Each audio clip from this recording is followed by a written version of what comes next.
Saudações, concurseiro! Seja bem-vindo ao canal de Estatística para Concurso. Vamos a mais uma aula no canal, mas antes de continuar, é claro, eu te peço, deixa aquela sua curtida, inscreva-se no canal, porque você sabe, quanto mais interação, mais conteúdo para você. Nessa aula nós vamos falar acerca de processos não estacionários. Vamos falar muito especialmente do passeio aleatório, vamos caracterizar o passeio aleatório, vamos calcular a sua média, vamos trazer para você a variância e também a função de autocorrelação, que são as métricas bem comuns em análise de séries temporais e processos estocásticos. Vamos trazer para você a simulação de um passeio aleatório. Você verá várias trajetórias que um passeio aleatório pode tomar. E, finalmente, vamos resolver uma questão de concurso para ilustrar tudo aquilo que veremos na nossa aula.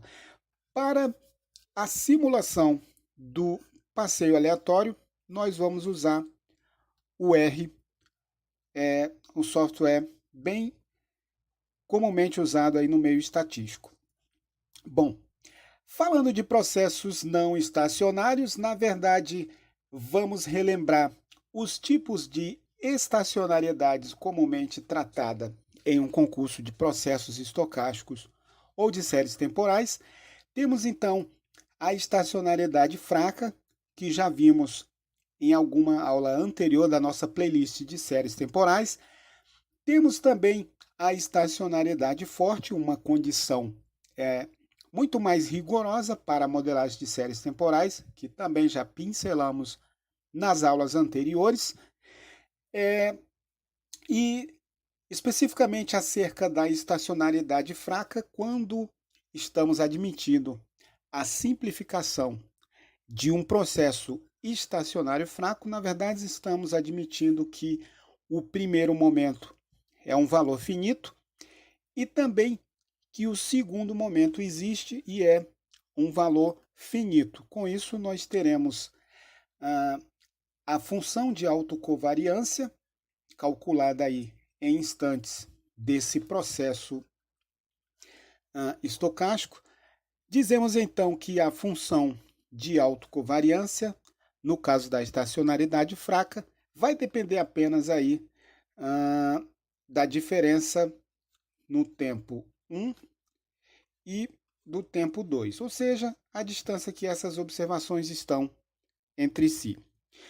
Também temos a função de autocorrelação, que é uma métrica comumente utilizada na identificação de modelos temporais, que é dada então pelo quociente da função de autocovariância pela função de autocovariância aplicada no ponto zero.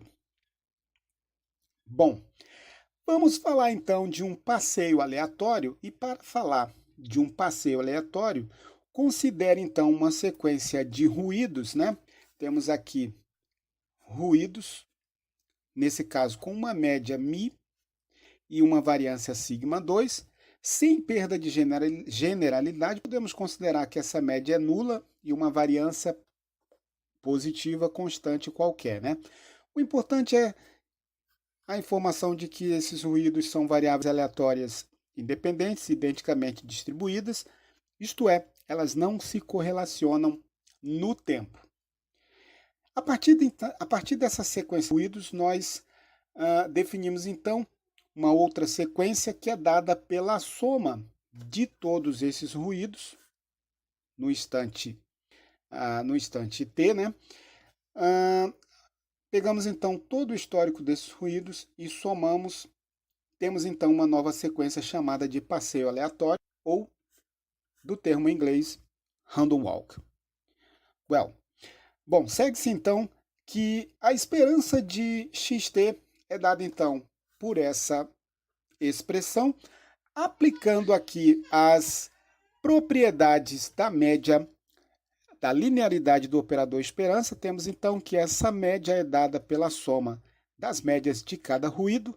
Portanto, teremos que o primeiro momento do passeio aleatório, ele é uma função de t e da média do ruído. Portanto, temos que A média de xt é uma função crescente com t, isto é, quanto mais observação tivermos, maior será essa média.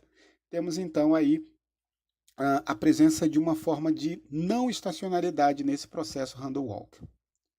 Bem, calculando então a variância do passeio aleatório, temos que essa variância é dada por essa expressão aqui. Da mesma maneira, considerando então que esses ruídos são variáveis aleatórias não correlacionadas, ou seja, podemos escrever que essa variância é dada pela soma das variâncias individuais de cada ruído. Portanto, temos que a variância do processo passeio aleatório, ela é proporcional ao tempo, isto é, ela é crescente com o tempo. Vamos falar então da função de autocovariância de um passeio aleatório, e para calculá-la vamos partir da sequência inicial e vamos multiplicá-la por um xs e um tempo diferente, t diferente de s. Portanto, tomamos aí a esperança de xt vezes xs, isso será dado então pela esperança desse produto. Veja que temos aqui o xt, aqui o xs. Note que usando então a propriedade distributiva, nós teremos então cada termo é t multiplicado pelo termo es e que nos fornecerá então, pela propriedade do valor esperado, uma soma dessa maneira aqui. Veja que mais uma vez, preservando a linearidade do operador esperança, escrevemos dessa forma. Representei aqui, no caso, as parcelas que envolve E1, tomadas aqui no processo no instante t. Faremos, então, para cada um dos ETs, temos aqui ETs, foi legal, né? É o nome de um filme aí, né?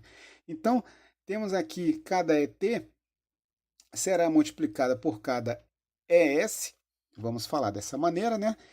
E o último termo será, então, a esperança de ET vezes ES. Vamos simplificar aqui essa soma e tendo em mente o quê? Que o termo de ruído não se correlaciona no tempo. Portanto, aqui, essa esperança é nula, assim como essa esperança é nula, e cada termo cruzado ET, ES, vai gerar uma esperança nula.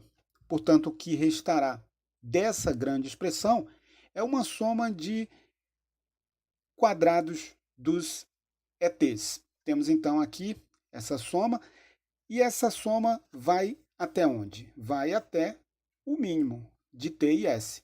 Ou seja, o que for menor aí será então a determinação do número de parcelas dessa soma. Portanto, temos que cada valor esperado de e ao quadrado nos fornecerá, então, uma variância sigma 2e mais sigma 2e, assim sucessivamente. Quantas parcelas teremos? Teremos, então, o mínimo entre t e s. Portanto, veja que a função de autocovariância do processo passeio aleatório, ela não depende da diferença entre t e s, e sim depende do mínimo entre t e s. Uma característica que desmente aquela condição de estacionalidade fraca. Portanto, temos aí mais um sinal de não estacionariedade para o processo passeio aleatório. Bom, então, determinada aqui a função variância do processo random walk, vamos passar a ver antes de ver a questão, vamos passar a ver uma simulação de processos random walk no R. Bem, agora nós estamos aqui no ambiente do R, né? Veja que temos o console do R, e aqui do lado direito eu tenho um pequeno script em que nós vamos simular 3 passeios aleatórios e veremos então a característica desse desse processo não estacionário. Bom, lá eu estava chamando de E, né? O nosso ruído, escrito como epsilon, né? É apenas um vício de linguagem, né? Vamos aqui então considerar o nosso E0 igual a zero, né?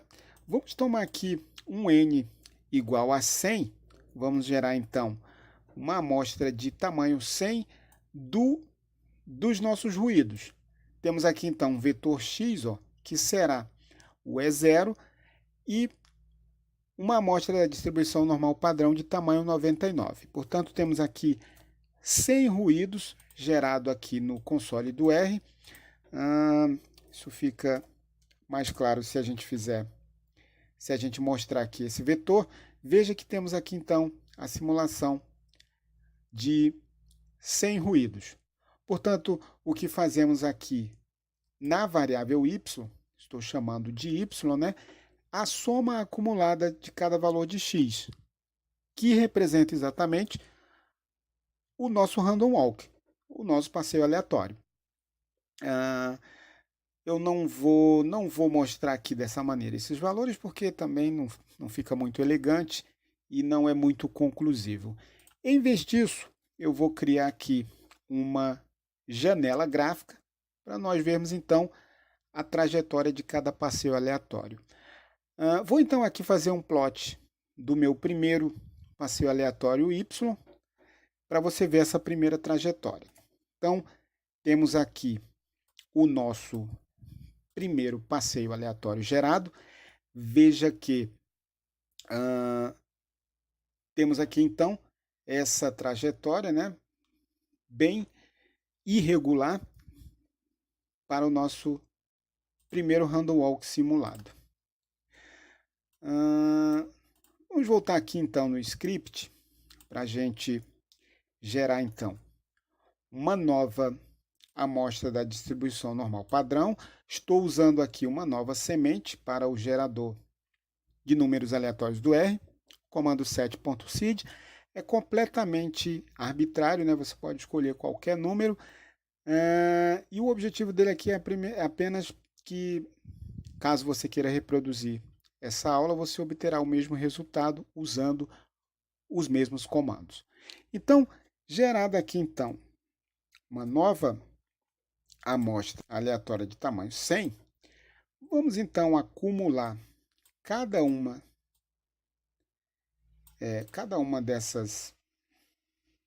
desses ruídos e vamos traçar o gráfico desse segundo passeio aleatório. Veja então que rodamos aqui então, chamando de W esse segundo passeio aleatório, ele tem exatamente essa trajetória 2 aqui, mostrada de vermelho nessa figura. Veja que o primeiro passeio aleatório flertou aqui bem perto de zero, né? Ficou bastante tempo aqui perto de zero, deu um salto aqui a partir do lag 50, mais ou menos, né? Deu uma nova queda, subiu de novo, ou seja, uma trajetória bem irregular, né?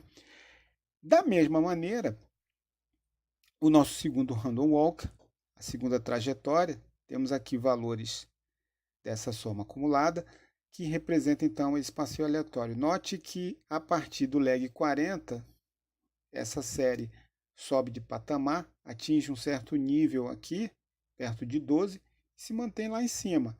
Veja então uma trajetória completamente diferente da primeira trajetória. Portanto, a característica do random walk é exatamente essa, ele é não estacionário, ele tem uma trajetória explosiva, você não consegue um bom comportamento estatístico para o random walk, né? Bom, vamos obter então aqui mais uma trajetória para o passeio aleatório, né? Veja que estou fixando aqui um outro valor arbitrário para a semente, a fim de obter uma terceira trajetória. Note então, estamos acumulando aqui, os comandos são exatamente os mesmos, e você pode reproduzir com o código que ficou aí na descrição desse vídeo. Veja então que rodando aqui esse comando, nós temos então uma nova trajetória número 3 para esse random walk. Veja que ele ficou aqui bastante tempo no nível perto de zero, mas depois também tomou uma tendência crescente a partir do leg 60 aqui, até atingir um valor perto de 25, se você olhar aqui no eixo Y. Portanto, veja comportamentos ou trajetórias completamente diferentes para cada simulação de passeio aleatório e justifica exatamente o seu nome, é um passeio aleatório, e tem essa característica de explosão ou não estacionariedade. Então, se você quiser reproduzir esse código, você pode baixá-lo aí na descrição do vídeo. Vamos passar então, aliás, antes de passar para o exercício, nós podemos ver também a função de autocorrelação desses passeios aleatórios. Veja que uma característica bem marcante dos processos random walks é que você tem um decaimento bem lento da função de autocorrelação. Veja aqui a função de autocorrelação para o caso do passeio Y. Veja aqui no caso de W, a série vai caindo muito lentamente, né, essa autocorrelação. E da mesma maneira no caso do passeio S. Então, aqui cada Y, W e S representa aquelas trajetórias 1, 2 e 3, respectivamente. E ressalta aí para você a característica dos processos random walk, que tem uma função de autocorrelação com decaimento muito lento. E caso isso apareça em concurso, você já conhece essa característica do processo random walk. Vamos então ver uma questão de concurso que vai sumarizar tudo que vimos nessa aula de hoje. Vamos então à resolução de uma questão de concurso. Vamos trazer para você uma questão do concurso do SESC de 2010, realizada pela IPAD. Bem, então, considere uma sequência de ruídos brancos. Temos aqui ET, ou εt, né? T maior ou igual a 1, independentes identicamente distribuídos, com uma média μ e uma variância σ2ε. Ora, sobre a sequência, então temos lá, veja bem, a sequência que vimos, um passeio aleatório. É correto afirmar que, então temos aqui então, o valor esperado de xt é constante para qualquer t, a variância cresce em função de t, a covariância depende somente da diferença de T1, módulo de T1 menos T2, né? O processo é estacionário e, finalmente, temos que a variância cresce em função de T ao quadrado vezes σ2ε. Bem, de acordo com o que vimos na primeira parte da nossa aula, calculamos então aí o valor esperado de um passeio aleatório, que é crescente com o tempo t. Vimos que a variância é crescente também com o tempo t, na razão aí de t, né? Vimos também que a função de autocovariância depende de σ2ε e do mínimo entre t e s. Portanto, a partir dessas características do random walk, temos então facilmente identificado aqui o gabarito dessa questão, que a única afirmação correta é que a variância de xt cresce em função de t. Portanto, temos aí, de acordo com tudo que vimos nos slides anteriores, uma questão bem tranquila envolvendo aí um passeio aleatório que podemos ver o sentido desse termo passeio aleatório através das simulações que fizemos no ambiente do R. Um grande abraço para você e até a nossa próxima aula.